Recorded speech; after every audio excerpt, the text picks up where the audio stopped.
Bien, me voilà à Amemille, petit village du Brabant wallon, pour une balade de plus ou moins 22 km j'ai vu. Voilà, une balade en boucle, donc je devrais être de retour tout à l'heure ici. C'est l'église d'Amemille avec son monument aux morts. Voilà, qui devrait me faire passer dans les campagnes bien sûr, et dans la forêt de Merdal. Je suis curieux de voir. Voilà, une petite mise en jambe avant d'autres plus grandes randonnées. Allez, c'est parti. Bien, j'ai quitté le centre de Amemille. Voilà, me voilà dans la campagne. On entend encore un petit peu la route. Et je me dirige vers Gotteschain, dont on voit la pointe de l'église là-bas au bout. Alors j'avais un petit peu froid en commençant ce matin. Il faisait frisquet, je sais pas combien il fait. Mais maintenant, en marchant à bon pas, on se réchauffe bien, hein, comme d'habitude. Voilà, on va voir plus loin. Bien, monsieur, je suis au lieu dit Gertinchin. J'ai fait jusqu'ici 1,8 km. On progresse. On reste plus tellement. Qu'est-ce qu'il a le chien là? Et je pars ici à gauche. Voilà, le champ de colza ici à droite.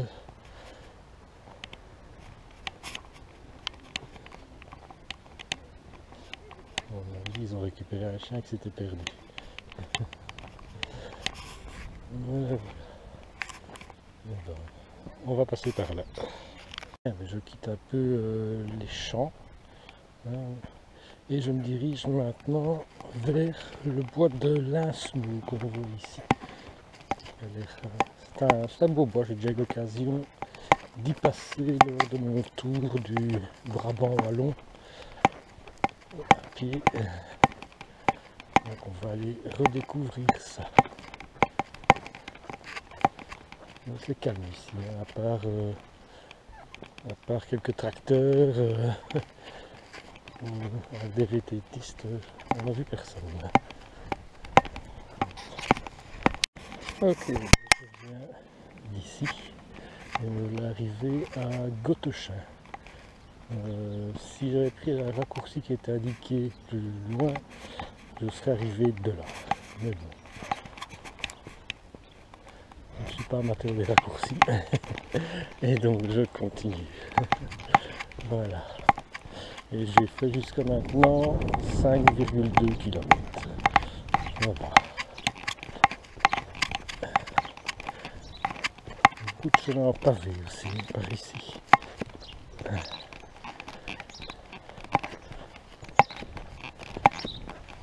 Et je vais me diriger vers le Archen ou Arken, quelque chose comme ça. Allez, on traverse le village de Gotteschain maintenant. Je quitte Gotteschain et ici c'est la vallée du Lambay. Une belle vue ici. Et l'église qu'on voit là-bas, c'est l'église du petit village de Bossu.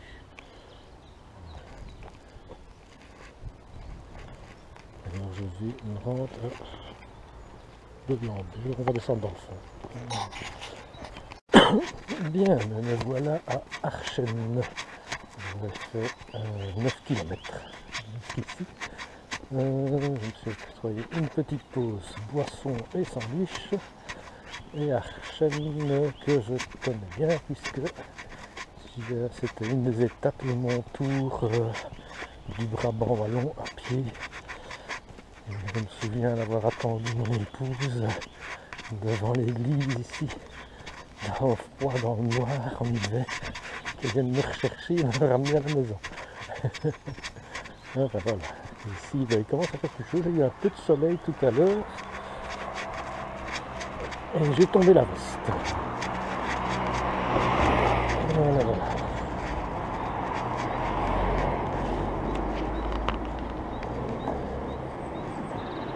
Très bien. On va aller voir plus loin, on va continuer. Eh bien, je suis toujours à Archen, pardon, et dans le joli bois de la Hockaye. C'est très beau, c'est très calme. Et là, ça montait quand même pas mal.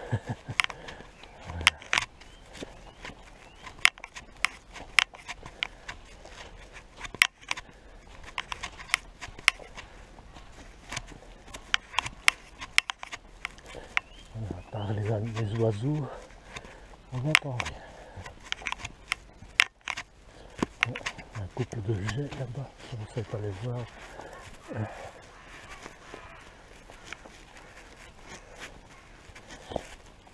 Les enfants sont amusés à faire des cabanes. Allez, on va traverser ce bois. Bien, mais je suis au carrefour de la Malaise.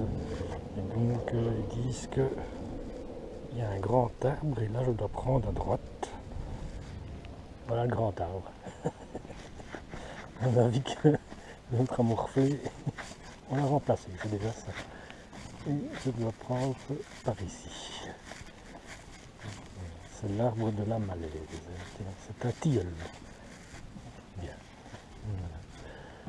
Et donc 12,8, il me reste une dizaine de kilomètres à faire avant de revenir à mon point de départ. Belle promenade en tout cas, c'est chouette. C'est la rue de l'Abbaye. Ok, ben on continue. Petite rectification, c'est pas par là que je dois aller, mais là, ici. Comme quoi, ça vaut la peine de s'arrêter, de bien lire le topo guide. Encore, j'étais parti je ne sais où. Et ça m'a l'air bien plus agréable ici. Voilà, là je suis sur la bonne route. Bien, me voilà sur un joli sentier qui est pas vu en fait. C'est marrant. Je pense que je suis déjà passé par ici au cours d'une autre randonnée. Et je me dirige sur le village de Netten. Il faut faire très attention quand on lit le topo guide de la balade. Parce que là par exemple, il me disait après un petit bois de sapin, je vais prendre à droite. Le bois de sapin était censé à ma gauche, mais il avait disparu, il avait été rasé. Et que c'était après la deuxième cabane de chasse que je vais prendre un sentier. Et forcément, comme il n'y avait plus de bois, il n'y a plus de cabane de chasse non plus. Donc il faut faire très attention dans cette balade et chaque fois vérifier son trajet sur la carte IGN qui est fournie avec. Voilà. En tout cas, c'est marrant qu'ils aient pas vu ce chemin. On a vu comme il était assez en pente, en 4 puits, ça devait se raviner et se transformer en bourbier. C'est ça qui n'est sûrement pas vu. Voilà. C'est bien agréable. Voilà, direction Netten. Bien, me voilà toujours à Netten, devant ces deux tourelles qui sont, à mon avis, qui sont entrées manifestement d'une belle grande propriété. On va acheter un petit coup d'œil comme ça. C'est certainement propriété privée, mais quand on voit la maison, hein, c'est pas mal, c'est pas mal. Et donc à partir d'ici, on rentre dans la forêt de Myrdal. Donc petite entorse au topo guide, enfin non, au principe de la randonnée. Je ne serai plus dans le Brabant wallon, mais dans le Brabant flamand. Voilà. C'est pas grave, hein. C'est pas méchant. Voilà, je pense que c'est par là. On va aller voir ça. C'est une forêt de 2000 hectares. Voilà. Un peu comme la forêt de Soigne. On va aller voir ça.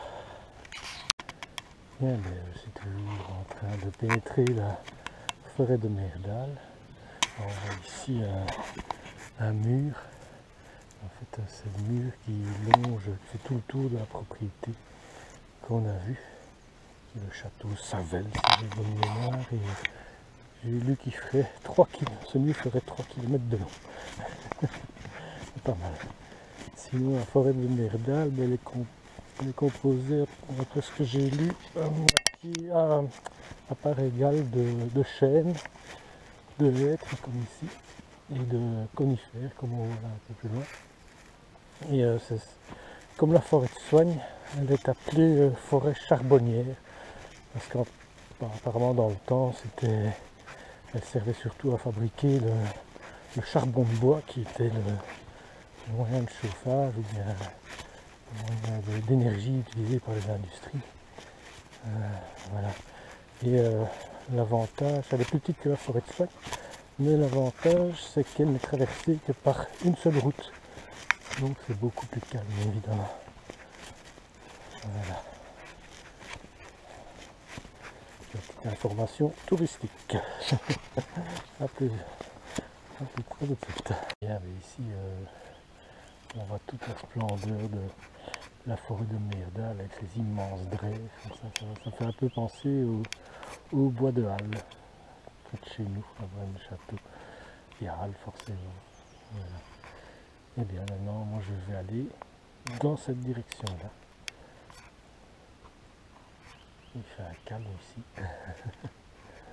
C'est juste splendide. On a tous les animaux de bois qui sortent. Voilà. Bien, c'est par là pour moi. Eh bien, je suis content d'avoir vu ça. C'est très beau.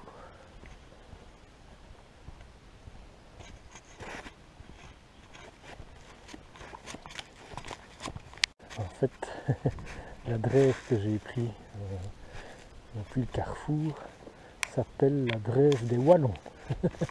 Donc finalement, c'était bien de passer par ici. Sympa. Les Flamands ont pensé à nous. Peut-être parce que ça se dirige vers la Wallonie, je sais pas. Bien, ben, je suis toujours dans la forêt de Meerdal. Et le chemin ici, si je marche à gauche, je suis en Flandre. Et ici, je suis en Wallonie à droite. D'habitude, c'est plutôt la Flandre qui est à gauche, la Wallonie qui est plus à gauche et la Flandre qui est plus de droite. Mais bon, ici, dans la nature, c'est différent. On reste au milieu, mais je ne suis pas bruxellois pour autant. Bien, allez, on continue. Dans le petit étang là.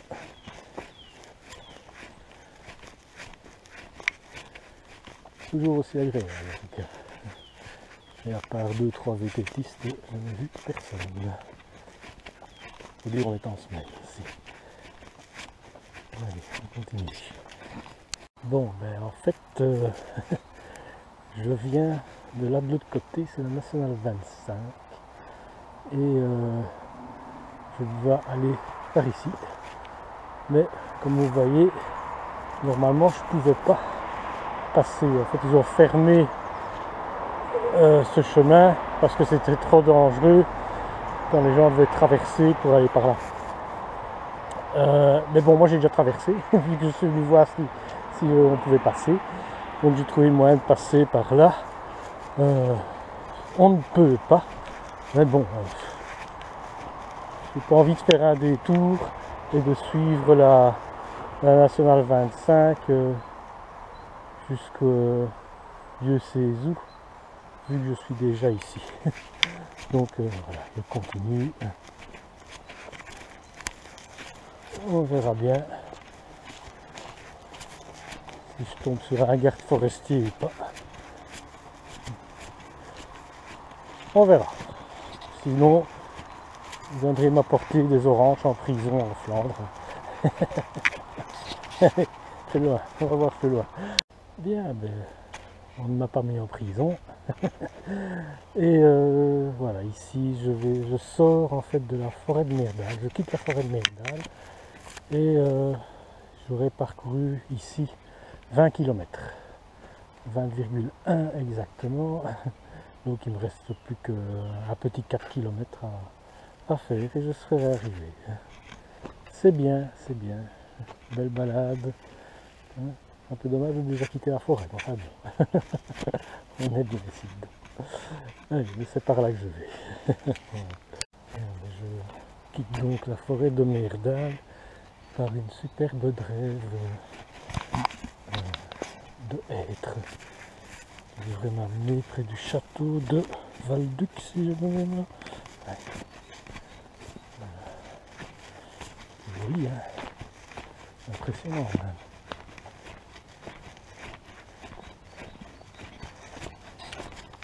Bien, ben, je pensais voir le château de Valbuc, mais c'est pas possible. Il y a un mur qui entoure toute la propriété. Il y a trop que pour pouvoir voir à l'intérieur. Par contre, il y a manifestement un immense troupeau de moutons là-dedans, parce que les gens doivent être bêlés. Ah, ici on voit peut-être une partie du château de dépendance, ouais, ici, voilà, quand même. Et en fait, c'est un château construit sur le site d'une ancienne abbaye. Il y a un domaine avec tous des étangs. Voilà, on aura quand même vu un petit bout. Voilà.